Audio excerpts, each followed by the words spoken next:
Congress party और उनकी सहयोगी पार्टी ने महिला आरक्षण बिल को लेकर कभी गंभीर नहीं हुआ। हमेशा उनका रवैया प्रतीकात्मक रहा।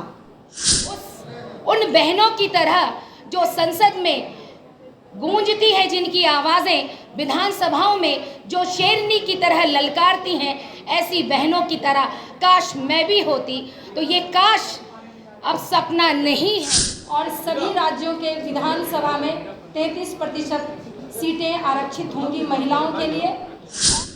नमस्कार, आप देख रहे हैं नेशन सिटी लाइव। मैं हूं सुधेंदु रमन। देखिए, जिस तरह से जो महिला बिल पास किया गया है लोकसभा में, जो 27 वर्षों से खटाई में पड़ा हुआ था, वो प्रधानमंत्री नरेंद्र मोदी के शासनकाल में जो है बिल पास हुआ है। उसको लेकर आज एक प्रेस वार्ता यहाँ पर आयोजित की गई थी बीजेपी प्रदेश कार्यालय में। इसमें जो प्रवक्ता हैं सुहेली मेहता हैं, चाहे वो धर्मशिला जी हैं, इन्होंने सब लोगों को संबोधित, मीडिया को संबोधित किया और साथ ही साथ प्रधानमंत्री का उन्होंने आभार व्यक्त किया है कि जिस तरह से जो ये मामला जो है अटका हुआ था। मैं आपको बता दूं कि अब 181 सीटों पर जो महिला के लिए 33% जो आरक्षण हुआ है, लोकसभा में 181 सीटों पर महिलाएं सिर्फ आपको नज़र आएंगी। पहले सुनिए कि क्या कह रही हैं। इस हर्ष को बांटने के लिए, उस खुशी को जाहिर करने के लिए जिसकी बेचैनी 27 वर्षों से आधी आबादी के भीतर कौंध रही थी। आज़ादी के अमृत काल में नाउम्मीद हुई बहनों को एक आशा की किरण के रूप में सौगात देने वाले देश के यशस्वी प्रधानमंत्री श्री नरेंद्र मोदी जी को कोटि सा वंदन, अभिनंदन और चंदन। आज आधी आबादी की आवाज़, हर महिला की आवाज़ उन तक नहीं पहुंच सकती, लेकिन महिलाओं की आवाज़ बनकर आज इस मंच से, आपके माध्यम से उन तक हम साधुवाद पहुंचाना चाहते हैं कि वो बहनें जो लगातार संघर्षरत रही है सड़कों पर, राजनीति के माध्यम से हो या सामाजिक माध्यम से, और उनके मन में एक लालसा रही है कि काश मैं भी उन बहनों की तरह जो संसद में गूंजती है, जिनकी आवाज़ें विधानसभाओं में जो शेरनी की तरह ललकारती हैं, ऐसी बहनों की तरह काश मैं भी होती। तो ये काश अब सपना नहीं है। कुछ ही वर्षों के बाद ये सपना हकीकत में तब्दील होने वाला है, और जब ये सपना हकीकत में तब्दील होगा तो आप उम्मीद नहीं कर सकते कि जिस ख्वाब को, आपको भी पता है कि ये 19 को नहीं, ये 18 की रात में ही इस पर लागू कर लिया गया था। और 18 कौन सा दिन था? हरतालिका तीज। यानी सारी बहनें अपने पति के लिए और अपने परिवार की लंबी आयु और खुशहाली के लिए निराजल व्रत करती हैं। तो ऐसी सभी बहनों के लिए उन्होंने एक सम्मान, एक स्नेहपूर्वक एक पुरस्कार, जो इनका हक था, नरेंद्र मोदी जी ने कोई एहसान नहीं किया, ये बहनों का हक था, जिसको उन्होंने अमली जामा पहनाने के लिए एक सुघड़ और सुदृढ़ विचारधारा के साथ आज हमारे सामने लाने का काम किया है। प्रधानमंत्री जी ने महिला सशक्तिकरण का हमेशा नारा दिया है। देश के सभी लोग महिला सशक्त हो, महिला सशक्तिकरण के लिए ये किया जाए, वो किया जाए, लेकिन प्रधानमंत्री जी ने कहा कि महिला सशक्तिकरण सिर्फ नारा नहीं बल्कि एक संकल्प है। नारे के रूप में हर लोगों ने इसको मतलब प्रयोग किया, लेकिन नरेंद्र भाई मोदी जी ने इसे संकल्प मानकर इस संकल्प को यथार्थ बनाने का कार्य किया है। मैं आज उनकी चिर स्मृति को नमन करना चाहती हूँ, जिनका ये ख्वाब था। हमारी स्वर्गीय सुषमा स्वराज दीदी को पूरे समय, मैं राजनीति में मेरा लंबे समय का बिताया हुआ पल मुझे याद आता है कि हर समय दीदी का एक ही ख्वाब था कि इस संसद में महिला आरक्षण बिल पास हो जाए और आधी आबादी को यहाँ बैठने का मौका लेकिन दीदी, आज आप जहाँ होंगी, आपकी आत्मा को एक सुखद आनंद की अनुभूति हो रही होगी। वो ये सोच करके कि जीवन में जीते जी तो मैंने वो चीज़ नहीं देखा, ये सपना तामीर होते नहीं देखा। लेकिन आज उनके भाई नरेंद्र मोदी जी ने, उन्हीं के सहभागी सहकर्मी जो उनके साथ लोकसभा में आज एक सदस्य के तौर पर हैं और देश में नेतृत्व कर रहे हैं, उन्होंने आज ये सपना उनका पूरा कर दिया। पहले 82 की संख्या थी, पहले 82, लोकसभा में 82 की संख्या आज के दिन में है, लेकिन जिस दिन ये लागू हो जाएगा उस दिन 181 ये संख्या हो जाएगी। अब आप सोच लीजिए कि एक 10 में नहीं, ये 100 में की संख्या में बढ़ेगी। जब एक बार 181 बहनें गरजेंगी तो फिर उस नए लोकसभा का स्वरूप क्या होगा। भारत ऐसे ही अपनी छवि को विश्व के पटल पर रख चुका है, लेकिन जिस दिन 181 हुंकारेंगी तो भारत से कौन नहीं खौफ खाएगा। आज संपूर्ण भारत नारी शक्ति बंधन अधिनियम की शुरुआत को लेकर आनंद उठा रहे हैं। नारी को सशक्त बनाना माननीय प्रधानमंत्री नरेंद्र मोदी जी की कटिबद्ध प्रतिबद्धता, अटूट प्रतिबद्धता दिखाई पड़ती है।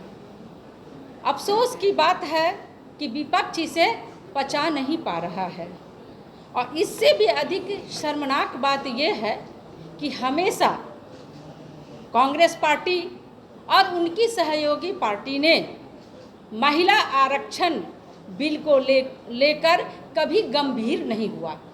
हमेशा उनका रवैया प्रतीकात्मक रहा, और या तो उन्होंने कानून को तोड़ने की बात की या फिर विधेयक को नहीं मानने की बात की।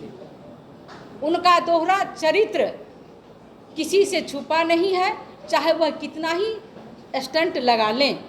मैं आपको थोड़ा डाटा देना चाहूँगी कि जिस तरह से 1996 में माननीय देवगौड़ा जी ने महिला आरक्षण बिल को लोकसभा में पेश किया था, लेकिन कांग्रेस और उनके सहयोगी दल ने, महिला विरोधी दल ने उस बिल को पास नहीं होने दिया था। उसके बाद 1998 में भारत के पूर्व प्रधानमंत्री अटल बिहारी वाजपेयी जी के द्वारा महिला विधेयक को संसद में लाया गया।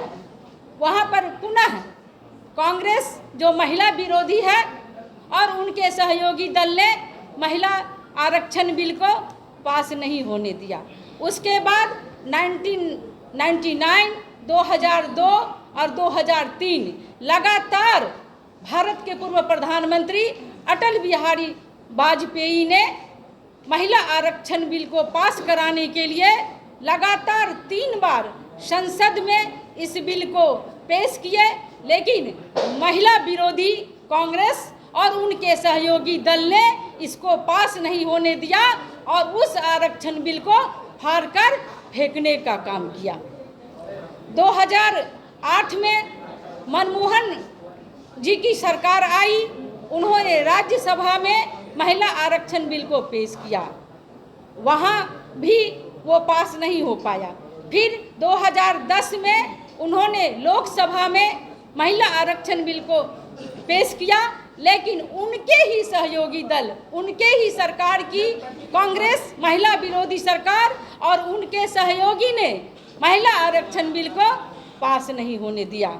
और उसके बाद लगातार कांग्रेस और अन्य विपक्षी दल के कारण महिला को दबाने का काम किया गया और ठंडे बस्ता में डाल दिया गया। लेकिन आज का दिन 2023 भारत के समस्त नारियों के लिए ये एक ऐतिहासिक क्षण है। माननीय प्रधानमंत्री आदरणीय श्री नरेंद्र मोदी जी और कैबिनेट को बिहार ही नहीं, देश के समस्त महिलाएं की ओर से कोटिशः आभार व्यक्त करना चाहते हैं, जिन्होंने 3 दशकों के बाद उन प्रखर महिलाओं को, उन वंचित महिलाओं को नेतृत्व करने की क्षमता प्रदान करने के लिए ये नारी शक्ति बंधन अधिनियम नए संसद भवन में नई ऊर्जा, नई जोश और नारी शक्ति वंदन अधिनियम आरक्षण बिल को लेकर के लोकसभा में पेश किए हैं। माननीय नरेंद्र मोदी जी प्रधानमंत्री नारी को आत्मनिर्भर बनाने, उनको सबल बनाने और उनको नेतृत्व क्षमता प्रदान करने के लिए हमेशा सदैव तत्पर रहे हैं। जो आप लोग देख रहे हैं किस तरह से सारा देश और बिहार की समस्त महिलाओं खुशियां मना रही है। ये ऐतिहासिक क्षण है। माननीय नरेंद्र मोदी जी ने बार बार महिलाओं को अनेक रूपों में, चाहे वो कोरोना काल से लेकर अभी तक जो महिलाओं को आगे बढ़ाने का काम किया है, हम महिलाएं कभी भूल नहीं सकते हैं। हमारा चुनाव आने वाला है अभी लोकसभा का 2024 में। हम भारत की नारी हैं, फूल और अंगाड़ी हैं। हम बिहार की नारी हैं, फूल और अंगाड़ी हैं। और हम अपने केंद्रीय नेतृत्व और बिहार प्रदेश के नेतृत्व, केंद्रीय नेतृत्व हमारे माननीय प्रधानमंत्री श्री नरेंद्र मोदी जी, हमारे राष्ट्रीय अध्यक्ष श्री JP नड्डा जी, श्री अमित शाह जी और हमारे बिहार के यशस्वी प्रदेश अध्यक्ष आदरणीय श्री सम्राट चौधरी जी को हम लोग आश्वस्त करना चाहते हैं, उनको विश्वास दिलाना चाहते हैं कि जिस तरह से माननीय प्रधानमंत्री नरेंद्र मोदी जी ने जो ये गणेश चतुर्थी के दिन जो महिलाओं को सौगात दिया है, तीज के दिन जो महिलाओं को सौगात दिया है, महिलाएं कमर कस चुकी है, दुर्गा का रूप लेंगी, लक्ष्मी का रूप लेंगी, सरस्वती का रूप लेंगी और बिहार की 40 सीट पर कमल ही कमल खिलेगा और भारतीय जनता पार्टी की सरकार ही फिर से केंद्र में बनेगी। हम महिलाओं ने सोच लिया है, समझ लिया है और जिन्होंने महिलाओं को सम्मान दिया है, जिन्होंने महिलाओं को नेतृत्व क्षमता प्रदान किया है, जिन्होंने महिलाओं को लोकसभा, राज्यसभा और विधानसभा में नेतृत्व करने का अवसर प्रदान किया है, तो महिलाएं बहुत ही ईमानदार होती है, कर्मठ होती है और अपने जो जिम्मेवारी मिलती है उनको अच्छी तरह से निभाने का कार्य भी करती है। इसीलिए माननीय प्रधानमंत्री नरेंद्र मोदी जी शीर्ष नेतृत्व और प्रदेश नेतृत्व के बिहार ही नहीं देश की समस्त महिलाओं की ओर से कोटिशः धन्यवाद करते हैं और आभार व्यक्त करते हैं। जी के ऐतिहासिक जो महिलाओं के लिए ऐतिहासिक फैसला लिया है, तो नारी शक्ति वंदन अधिनियम जो लोकसभा में पारित हुआ है, जो ये ऐसा अधिनियम है जो 3 दशकों से लंबित रहा है और अब जाकर आधी आबादी जो जनसंख्या है, जो 33% आरक्षण है, उसको हमें मंजूरी मिली है। माननीय प्रधानमंत्री जी के द्वार कमलों द्वारा ये शुभ काम हुआ है। जो नए संसद के पहले उद्देश्य में जो ये महिलाओं का सशक्तिकरण के लिए उनके राजनीतिक और सामाजिक उत्थान के लिए जो ये विधेयक आया है, और इसमें हमने महिलाओं को अभी तक बाकी की सरकारों ने सिर्फ इन्हें लॉलीपॉप दिखाने का काम किया था, जो ये सरकारें नहीं कर पाई थी। लेकिन ये हम सब आज ये गर्व के साथ कह सकते हैं और हमें सारी नारी शक्ति को माननीय प्रधानमंत्री जी का आभार व्यक्त करना चाहिए और पूरी कैबिनेट का आभार व्यक्त करना चाहिए कि इस अधिनियम को लाए हैं। जो पहले राज्यसभा में और लोकसभा में जो 80 विधायक हुए करते थे महिला, अब ये अधिनियम के लाने के बाद में 181 विधायक हमारे उस लोकसभा में हो जाएंगे और ऐसे ही वो सारे राज्यों के विधानसभा में भी जो 33% आरक्षण है, 33% रिजर्वेशन, वो उनको दिया जाएगा। ये एक नारी के लिए बहुत ही गर्व का विषय है यहाँ तक कि डॉक्टर भीमराव अंबेडकर जी ने भी कहा था कि जिस देश की महिलाएं प्रगति करती हैं उस देश के समाज और राष्ट्र का विकास होता है। तो वैसे ही आज हम सब इस प्रेस वार्ता में आप सभी लोगों का आभार व्यक्त करते हैं और हम इसको आगे बढ़ाते हैं कि महिलाओं को सशक्त करने के लिए, महिलाओं को नेतृत्व को बढ़ावा देने के लिए, महिलाओं को आगे लाने के लिए इसमें एक ऐतिहासिक कदम उठाया गया है। और हम सब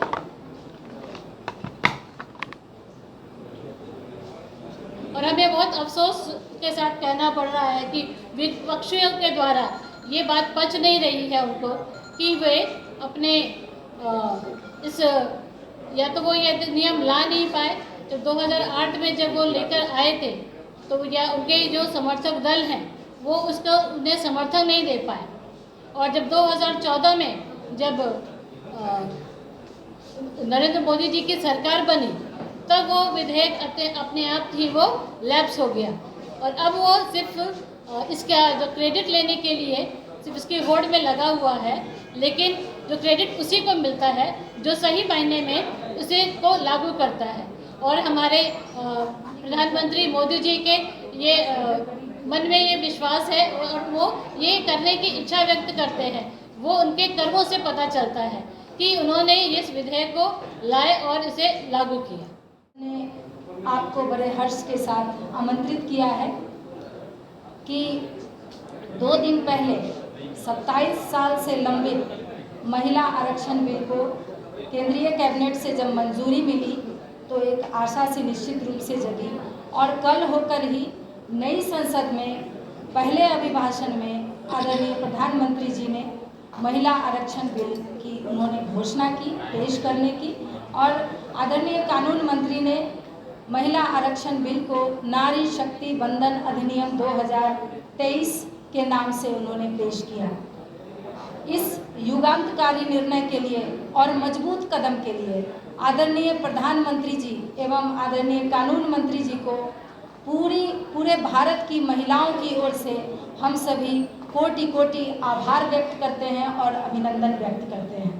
उनका यह युगांतकारी कदम महिला सशक्तिकरण के मामले में एक मील का पत्थर साबित होगा, क्योंकि किसी देश के विकास में जब तक आप महिलाओं को तवज्जो नहीं देते हैं तब तक उस देश का विकास पूर्ण नहीं होता है।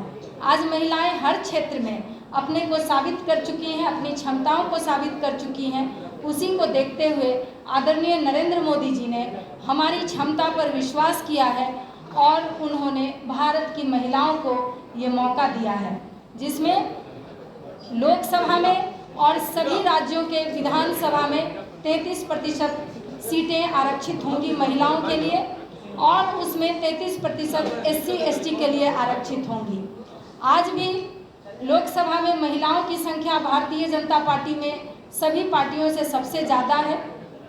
अपेक्षाकृत विधानसभा में भी अच्छी संख्या में महिलाएं हैं, इसलिए हमारी पार्टी सब दिन महिलाओं की पैरोकार रही है, उनकी क्षमता पर विश्वास किया है, सभी लोगों ने गर्व किया है। इसके लिए भी हम सभी आदरणीय प्रधानमंत्री जी को हम सभी महिलाओं के ओर से कोटि कोटि आभार व्यक्त करते हैं और अभिनंदन करते हैं। आगे सुषमा साहू जी। ये बंधुओं, इसमें ये भी एक अंकित है कि 15 वर्षों तक ही ये लागू रहेगा। 15 वर्ष के बाद अगर संसद को लगेगा कि हाँ मुझे इसको आगे रखना है, जैसे हमारा आरक्षण पिछड़ा आरक्षण है, उस समय क्या था कि लोगों को लगता था कि नहीं 10 वर्षों के लिए रखा जाए, 10 वर्षों के बाद लोग जब समकक्ष हो जाएंगे तो इसकी फिर समाप्ति कर दी जाएगी। लेकिन ये आरक्षण 15 वर्ष नहीं, 25 वर्ष नहीं, उससे भी अधिक वर्ष हो गए और आज भी अनवरत चल रहा है। तो मुझे लगता है कि 15 वर्षों के बाद महिलाओं की आवाज़ को दबाने वाला संसद में कोई नहीं होगा और ये 15 वर्षों के बाद भी अनवरत यूं ही चलता रहेगा और तब तक चलता रहेगा जब तक महिलाएं सचमुच में सशक्त ना हो जाए और उनको पुरुषों के बराबर उनको आरक्षण की ज़रूरत ना हो, वो पुरुषों की सहभागी बन करके एक साथ कदम ताल मिला करके बराबरी की संख्या में संसद में हुंकार भरेंगे। तो आपने साफ तौर पर सुना कि जिस तरह से जो महिलाओं को नरेंद्र मोदी ने सम्मान दिया है, जिस तरह से जो HD देवगौड़ा के समय में ही ये बिल पास होने के लिए आया था, लेकिन किसी कारणवश उन्होंने साफ तौर पर कांग्रेस को इस पर आड़े हाथों लिया है और कहा है कि जिस तरह से महिलाओं का हक छीनने का काम कांग्रेस ने किया है, लेकिन जो भारत के प्रधानमंत्री हैं उन्होंने महिलाओं को उचित सम्मान दिया है, उनके साथ न्याय की बात की है। साथ ही साथ उन्होंने कहा है कि महिलाएं अब पुरुष के साथ जो आरक्षण मिला है उसके बाद कदम से कदम मिलाकर चलेगी। फिलहाल तमाम हमारी ऐसी खबरों को देखने के लिए आप देखते रहिए नेशन सिटी लाइव।